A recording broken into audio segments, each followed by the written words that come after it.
নমস্কাৰ বন্ধুসকল, মোৰ অন্য এটা ভিডিঅ'লৈ আপোনালোকক সকলোকে মই স্বাগতম জনাইছোঁ। আজি মই বনাব লৈছোঁ মাছ। চাওকচোন, মাছ মই ধুনীয়াকৈ বাছি কৰি ইয়াতে মই নিমখ হালধি ধুনীয়াকৈ ঘঁহি ল'লোঁ। আৰু ইয়াতে মাছৰ লগত বনাবলৈ মই দুটা পিঁয়াজ কাটি লৈছোঁ। কেইটুকুৰামান মই আলু কাটি লৈছোঁ আৰু ইয়াতে মই দুটা বিলাহী ধুনীয়াকৈ কাটি লৈছোঁ। আৰু এইখিনি হ'ল মছলা মই পিচি ল'ম। এইখিনি হ'ল বগা আৰু ক'লা সৰিয়হ মই দুইটাই দিছোঁ। আৰু লগতে শুকান জলকীয়া দিছোঁ মই কেইটামান, আৰু লগতে 3 খিলা মই তেজপাত দিছোঁ। এইফালে কেঁচা জলকীয়া লৈছোঁ, ৰচুন আৰু আদা লৈছোঁ। ইয়াতে আৰু মই গোটা মছলা লৈছোঁ। ইয়াত গোটা ধনিয়া, জালুক আৰু এইখিনি লৈছোঁ। জিৰা অকণমান আছে, সেইখিনি ধুনীয়াকৈ মই পিচি ল'ম। আৰু লগতে লং কেইটামানো আছে। আৰু মই কেনেকৈ আজি মাছৰ চব্জি বনাওঁ আপোনালোকক দেখাই আছোঁ। চাওক, মই এতিয়া এইখন টাৱা বহাই ল'লোঁ। টাৱা পূৰা গৰম হৈ আছে। ইয়াতে অলপ মই তেল ঢালি দিছোঁ। ইয়াত মই মাছখিনি ফ্ৰাই কৰিবলৈ এখন টাৱা লৈছোঁ, কাৰণ মাছখিনি ফ্ৰাই কৰিবলৈ টাৱাখনত ল'লে মানে ভাল হয়। মই তেল ঢালি ল'লোঁ।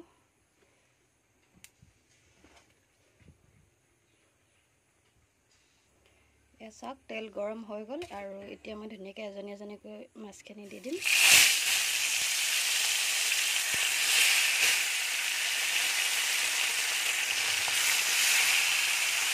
ধুনীয়াকৈ মাছখিনি অকণমান ইফালে দুইটা চাইডে মই অলপ পালটি মাৰি দিছোঁ তেলখিনি সোমাবৰ কাৰণে।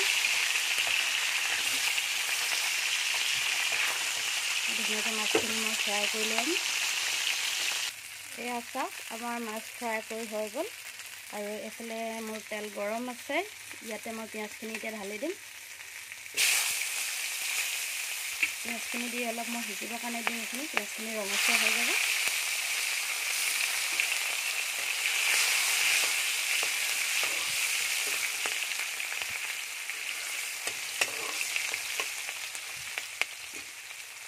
চাওক, মোৰ ধুনীয়াকৈ পিঁয়াজখিনি ৰঙচুৱা হৈ গ'ল। আৰু ইয়াতে মই অলপ বিলাহী থৈছিলোঁ, বিলাহীখিনি দি ল'ম। বিলাহীখিনি অকণমান সিজিবৰ কাৰণে দিম।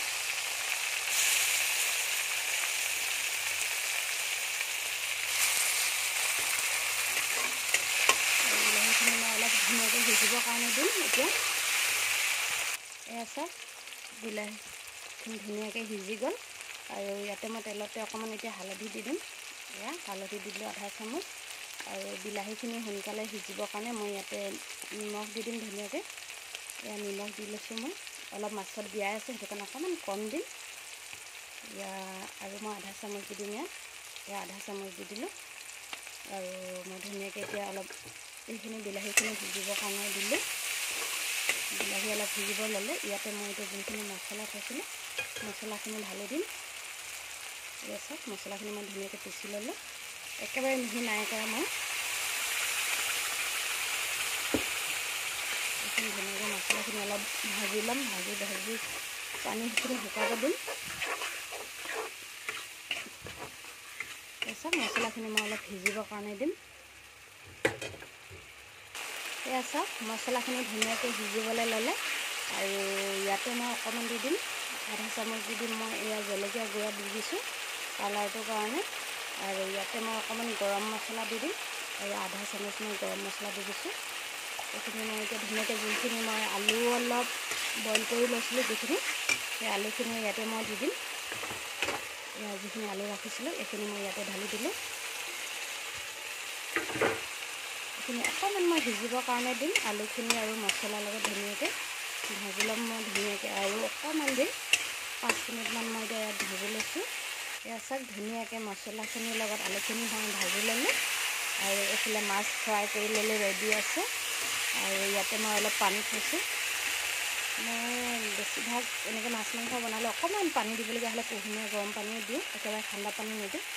পানী অলপ মই ঢালি দিছোঁ। এইখিনি এতিয়া মই ধুনীয়াকৈ পানীখিনি দি অলপ উতলিব দিম। ইয়াতে এতিয়া মই মাছখিনি ঢালি দিম, কাৰণ মাছৰ জোলখিনি ওলাব লাগিব। সেইটো কাৰণে গোটেইখিনি মাছখিনি মই এতিয়া ঢালি দিছোঁ ইয়াতে। আৰু এতিয়া মই এইখিনি 10 মিনিটমান উতলিবৰ কাৰণে দিম। তেতিয়া কি হ'ব, মাছৰ জোলখিনি খাবলৈ ভাল লাগিব সোৱাদটো। এইখিনি আৰু অলপ মই এতিয়া উতলিবৰ কাৰণে দিম। এতিয়া মই অকণমান গেছটো বঢ়াই দিম। চাওক, এয়া চাওক আমাৰ মাছ ধুনীয়াকৈ উতলি এতিয়া হ'বলৈ হ'ল আৰু এইখিনি ধুনীয়াকৈ মাছখিনি মই বনাই ল'লোঁ। ইয়াতে মই লাষ্টত অকণমান নগা ধনিয়া ৰাখি থৈছিলোঁ, এইখিনি মই ইয়াতে ধুনীয়াকৈ অকণমান ছিটি দিম। নগা ধনিয়া অকণমান চেণ্টটোৰ কাৰণে ভাল লাগে। এয়া চাওক মাছ বনি ৰেডি হ'ল।